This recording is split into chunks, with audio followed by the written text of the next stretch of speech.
Hey guys, it's Cliff Clover from cliffclover.com and eXp Realty, and this is your 2023 market update. Starting off the year, I'm going to do some exciting things here so that you don't think I'm making it up. But what I'm getting ready to say, many of you are not going to believe what I'm going to say. So I'm just going to go out and say it, and that is 2023 is the best time to buy a home in Central Florida within the last 3 years. And I'm going to prove it to you here in just a few minutes. So for those of you that are thinking about buying or on the fence, not really sure what to do, please don't hesitate to reach out to me. Happy to give you a free consultation, let you know what your options are. But the numbers don't lie, and I'm going to show them to you real time so that you can have and I'm happy to provide you with all these links as well. So this is just the actual data here versus what we're hearing on the news or financial markets. Remember, every real estate market is an individual type market. So we are just talking about the greater Orlando area in Florida as far as these statistics are concerned. So let's jump into it right now. If I can bring this up here, let's see here. I'm going to add the stream. All right, so here is our screen. Hopefully you guys could see that okay. All right. So many of you are asking me, or people are thinking, is now the right time to buy? Is now the best time to jump in? And we're hearing all these things. We're going to wait. The market's going to crash. We're going to, rates are going to go down. All of these things are being said, and I don't have a crystal ball. So let's look at the numbers, see what things are tracking right now. And I'm going to tell you a quick tip right now for those of you that are thinking that you want to buy and you're qualified to buy. If you haven't already done so, please let me know. There's so many new programs out there right now that are super helpful for first-time home buyers, and many loan programs. Listen to this. Many lender programs now are allowing up to 9% seller concessions. What does that mean? That means your closing costs, your rate buy down. In other words, a $600,000 house last year, you could buy it this year for $500,000 basically, and you can get your payment down to where it's actually cheaper. And I'll show you and explain to you these things. Let's jump into the data, shall we? So we're going to go over here. Let's look at from year to year to figure out, these are the historic sales numbers in our markets. Okay, so if we're looking right now, we'll start off with, we'll just use the month of January to keep things simple for us. And again, for those of you that want to crunch more numbers, I'm happy to send you these reports. Just asking for it. Anyway, so let's go over it together. So in 2017, the number of sales for the month of January, let's just do the month of December because we don't have 2023 numbers yet for January. So let's back up. So 2017 sales numbers was 2,267 properties sold in that month. Okay. Then 2018, things slowed down a little bit, which is interesting. It went from 1,996 houses sold. Then 2019, things picked up. 2,400 basically sold. 2020, there we go, Cliff. Almost 3,000 properties, or 2,900 properties sold. And again, 2021 record years, we were seeing 2,900 properties sold. So 21 and 22, 20 and 21, geez, Cliff, are pretty much similar in numbers, okay? But then when we go to 2022, December of just last month, the numbers are 1,951 sold units. That is pretty much within line of 2018. So when I told you guys that this was the best time to buy in the last 3 years, look at that. The number of properties being sold is roughly about what was doing in 2018. Anyway, let's keep going. So now we're going to go to historic count of active listings for our next report. Okay, stay with me. We're just going to be a couple minutes here. Try not to confuse you as much as you guys want to geek out with me. So active numbers, and we'll just go from 2019. 7,429 properties in 2019 were active properties on the market. Okay, and 2020 active on the market was 6,374. Remember, hottest market we've had, 2020. Then 2021, we have 3,175 properties on the market. So everybody's coming to Florida. Things were moving lightning fast. So only half of that was there. Look at this. 6,783 properties were back on the market. And that's more or less within line of 2020. It was still less than 2019 and less than 2018. That's pretty fascinating. Okay, so let's go to historic sales by year. And again, I'm just going to try to go as fast as I can through this. If you want more information, you can. So again, 2018, these are sales, number of closed units for Central Florida only. This isn't Florida as a whole. This is the greater Orlando area. Okay, single family properties predominant. All right, so in 2018, closed transactions, 1,996. Of course, 2019, it picked up. 2020, almost 3,000. In 2021, almost 3,000. And then we cut back to 1951 on closed transactions for the month of December of 2022. Isn't that fascinating? So roughly similar numbers to 2018. All right, so now let's look at price trends. All right, here we go. So pulling this up. If I'm boring a lot of you, this is to prove to you guys that things are not necessarily as bad as what people are saying they are if you're thinking of buying. I get it. Rates are high, but we have ways now of buying down those rates so we can be competitive on numbers. So let's look at the sales price median. So the median sales price of December for the greater Orlando area was approximately $365,000. That's the average price. Okay. So granted, it did go up quite significantly in 2022, but then it didn't go down, right? It's still going up. So 2021, 2020, 269 was the average, and 2019 was 50. So almost 100,000 and change, right? So in that period of time, pretty interesting there.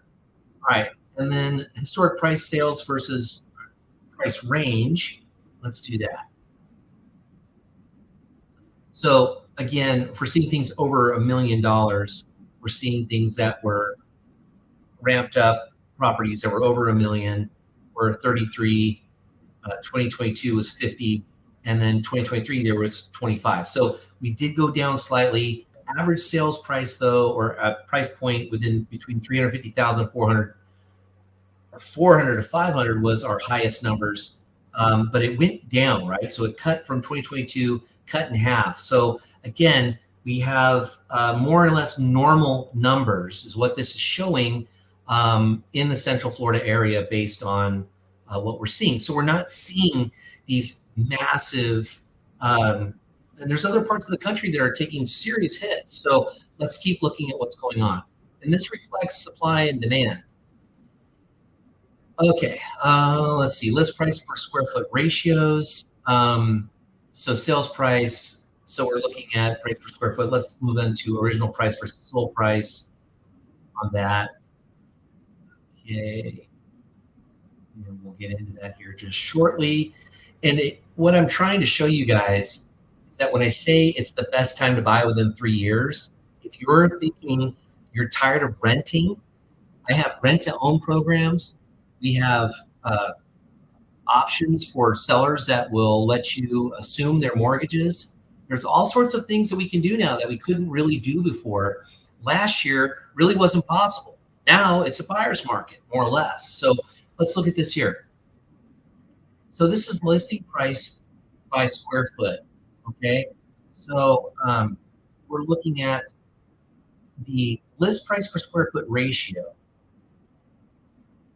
So $117 per square, and then we can definitely see that there was 2021, it was higher for sure, and then it went atmospheric in 2022, right? So it went kind of crazy for sure. But original price versus sold price, now let's take a look at that. Almost done, I promise, okay? So if we were to buy a property, 2022, you're looking at 394 was the listed price right here in 2022, December, and the sales price was 365. So that's approximately what, 7% price price discount. Um, and so we can see also though, but look where the numbers were back in May. They climbed and then they kind of leveled off and then it went down, right? So we're seeing some of the price changes were there, but so about a 7% price break in the month of December based on what people are asking. So why am I telling you this? Meaning that whatever something right now is on the market for, we can make an offer and get a better deal. Sellers are willing to make repairs. They're willing to give concessions. They're willing to provide you with closing costs and prepaids, buy down your rates. So if you're thinking about moving, tired of renting, now maybe your option to get out of it. So let's look at our last one here. Sold price versus list price ratio. Here we go. Are we doing okay? Am I boring you guys to death? I'm sorry. Here we go. So close price to list price ratio. So we can see here that in December, whatever it was priced at, it closed at over 100%. And then we're starting to see 2022, things were starting to make a little bit of a price cut. So 98% of value, 2019, roughly 2018. So it just goes to show you that there's a lot of options here for you guys to take advantage of if you're on the fence thinking about buying. Again, here's the other thing. Builders, here's a stat. D.R. Horton, month of December, 68% fall through on orders of new homes. That's a huge amount of inventory. Now that's on a national scale. I mean, I don't have actual full Florida numbers, but the point I'm trying to make is that if you were thinking of finally stopping to rent and getting into maybe a brand new home, you might want to give me a call, because I know builders with private lists who are willing to negotiate better deals than what the public knows about. And some of these builders, I'm not saying all, some of them are willing to give up to, are you ready? Get your calculators out, up to 9% concessions. 9% seller concessions. That means buying down your rate and also your closing costs, anything that you might need. So these builders want to get rid of this inventory. If you'd like a customized list of what's possible, what you're looking for, please get with me directly, and I'm happy to provide that for you. So again, for you sellers, if you're a move-up buyer, meaning that you want to move up to your house and you want to get out of the one that you're at, you still have a great time to get out of that property. Yes, days on the market have increased. Instead of 5 days on the market, you're looking at about an average of about 36 days on the market that you're going to be waiting to sell the property predominantly, unless you have a great agent like myself. So we'll be able to get you out of that particularly sooner, but it all depends on the price point, right? I mean, it depends on what the type of property is, where it is, etc.